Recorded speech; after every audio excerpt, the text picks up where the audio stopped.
This is the story of my hometown, told through the eyes of one of the many leaders who helped shape it, Darryl LeClair. My name is Don Mastery, and this is the story of how St. Petersburg came to be a thriving, vibrant community. Today, downtown is booming with new housing, hotels, restaurants, bars, and shops, but it wasn't always that way. Once derided as God's waiting room, St. Pete's City Center has gone through cycles of boom and bust.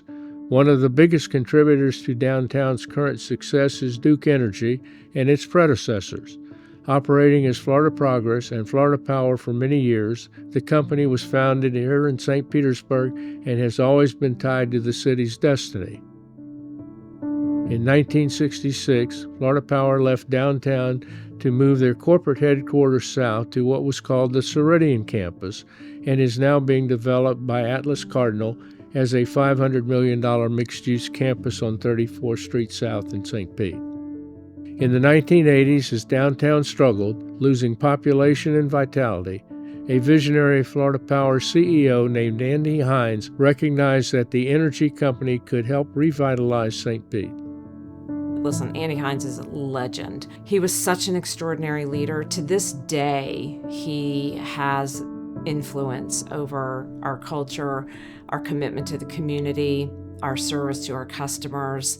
And I think in a lot of ways, Darryl, has taken those principles and applied them to kind of everything that he has done.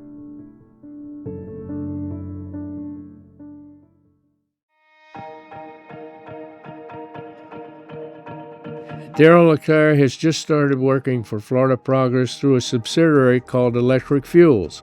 A recent graduate of the University of Florida, Darryl was part of a team working on mergers, acquisitions, and diversification as Florida Progress tried to diversify and expand their revenue streams. Darryl's leadership has been incredibly important to the St. Petersburg Downtown Partnership. Working with two Florida Progress leaders, Joe Richardson and Alan Kiesler, he acquired Honeycutt Enterprises.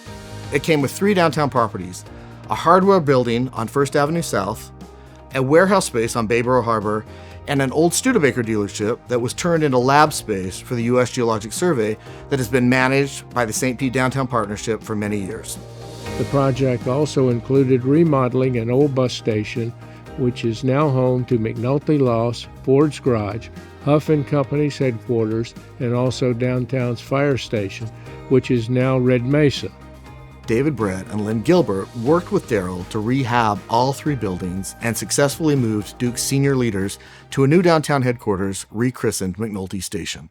In 1988, Andy Hines made the decision to further invest in downtown, which resulted in the construction of the Barnett Bank Tower, later known as the Bank of America Tower.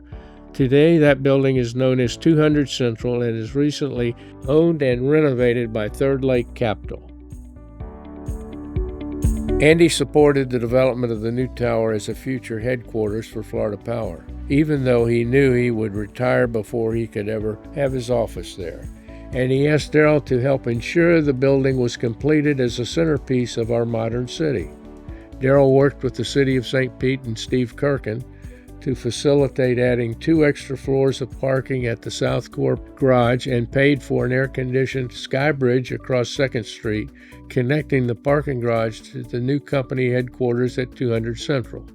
My earliest memory of an event with Darryl was the topping out of what we used to call the Barnett Bank Tower. There was a girder that was hoisted into place at the top of the building to cap the ceremony. A lot of us had the opportunity to sign the girder. I remember signing that girder with Darryl. As Darryl worked his way up at Florida Progress, the needs of the company were changing. In 1996, Darryl formed Echelon LLC and spun the newly created entity into a publicly traded company on the New York Stock Exchange. But his work with Florida Power wasn't done. In the late 90s, Florida Power was being courted by other cities to move their headquarters out of St. Petersburg. Darryl's former colleagues at the power company recruited him to help find a new home. Joe Richardson and the rest of the Florida Power team trusted Daryl to find a solution, and he did. When I first started in St. Pete and then ultimately got married, my wife is born, bred, and raised in St. Petersburg, Florida. And she said, look, I got your back. I'm going to support you all the time, but don't screw it up along the way. Daryl knew that Florida Power was important to keeping his wife Melissa's hometown vibrant and successful, and he didn't want them to leave for Orlando or any other city. So he put together a deal that would keep Florida Power in St. Pete and move the entire company to downtown. Daryl facilitated the move of a Palm Harbor company called ABR, owned by Jim and Susan McDougal, to the power company's old headquarters on 34th Street. This allowed the power company to move downtown without leaving an empty campus in South St. Pete. Working with Joel Giles, Fred Bullard, and Van McNeil, he helped ensure that the Semler Company would become partners with Fred and Van, facilitating the building of what was then called Baywalk and now called the Sundial.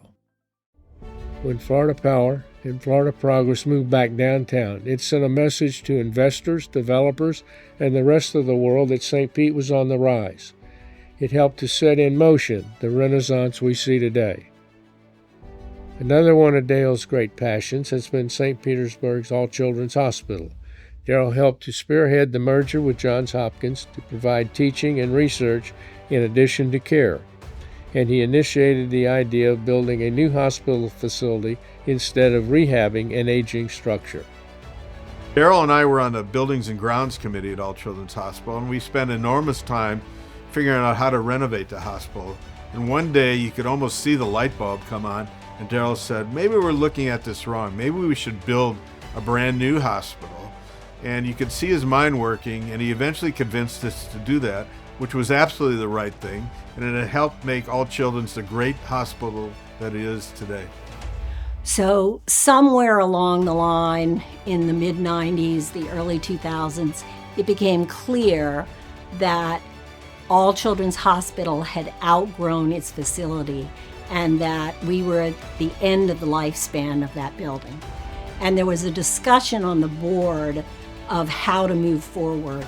And many people assumed we would just renovate the hospital.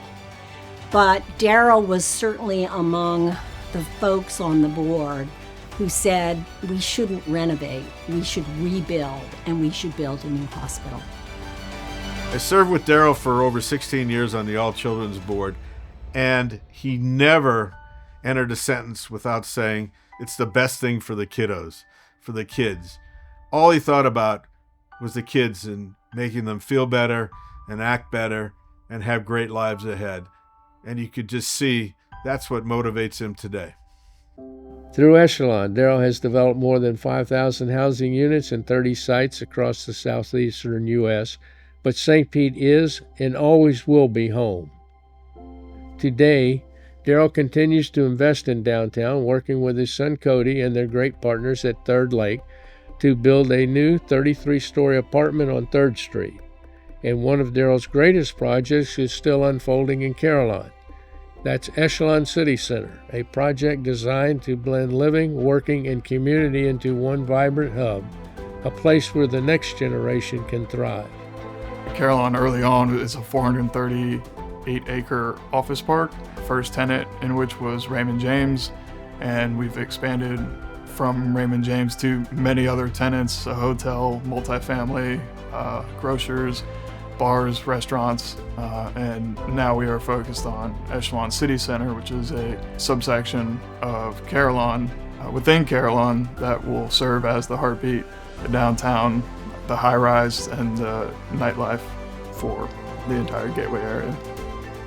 It's not until you actually see things start to come to fruition, coming out of the ground, where it's 4D, and you're walking up and down the streets, and you're enjoying that interaction with your fellow human being and all that kind of cool stuff that you talk about that ultimately comes, and then you're a part of it. It is going to be quite exciting for this next group of generational folks, and there's a lot of good young folk that are well on their way. As Daryl receives the City Builder Award, we celebrate not just a man, but the enduring spirit of resilient community committed to the future.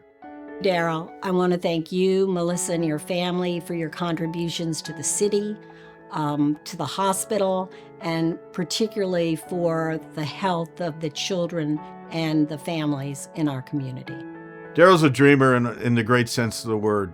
Lots of developers just replicate what they see in an area, but Daryl looks at life as a blank canvas and thinks about and dreams about what could be, whether it's the pier or a baseball stadium in Carillon or Toy Town or All Children's Hospital, and I could go on a list forever.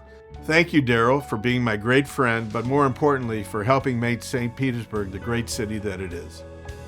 Thank you, Daryl, for all that you've done for our community and for all you've done for me and my family. I really appreciate it. Thank you, Daryl.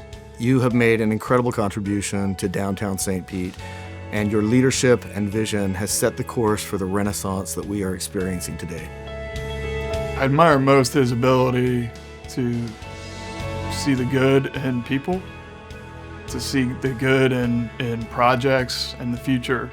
Again, you know, in a world where there's so much pessimism and unfortunate outlook on the future of all of our lives, he sees only opportunity and fortunate opportunity for all of us if only we had the courage to stand up and go fight for it. Learn that you can always fix something, no matter how tough things get. You can always put in effort and continue to work to see it through. So I think one of the core principles for Andy Hines as a leader was not just running the electric company. To do so in the very best way, we had to be immersed in the community. We had to be community leaders and business leaders. And I have seen it in action that Daryl LeClair carries those same principles every single day in every single project and every relationship he has. Thank you, Daryl, for helping me be the leader that I want to be.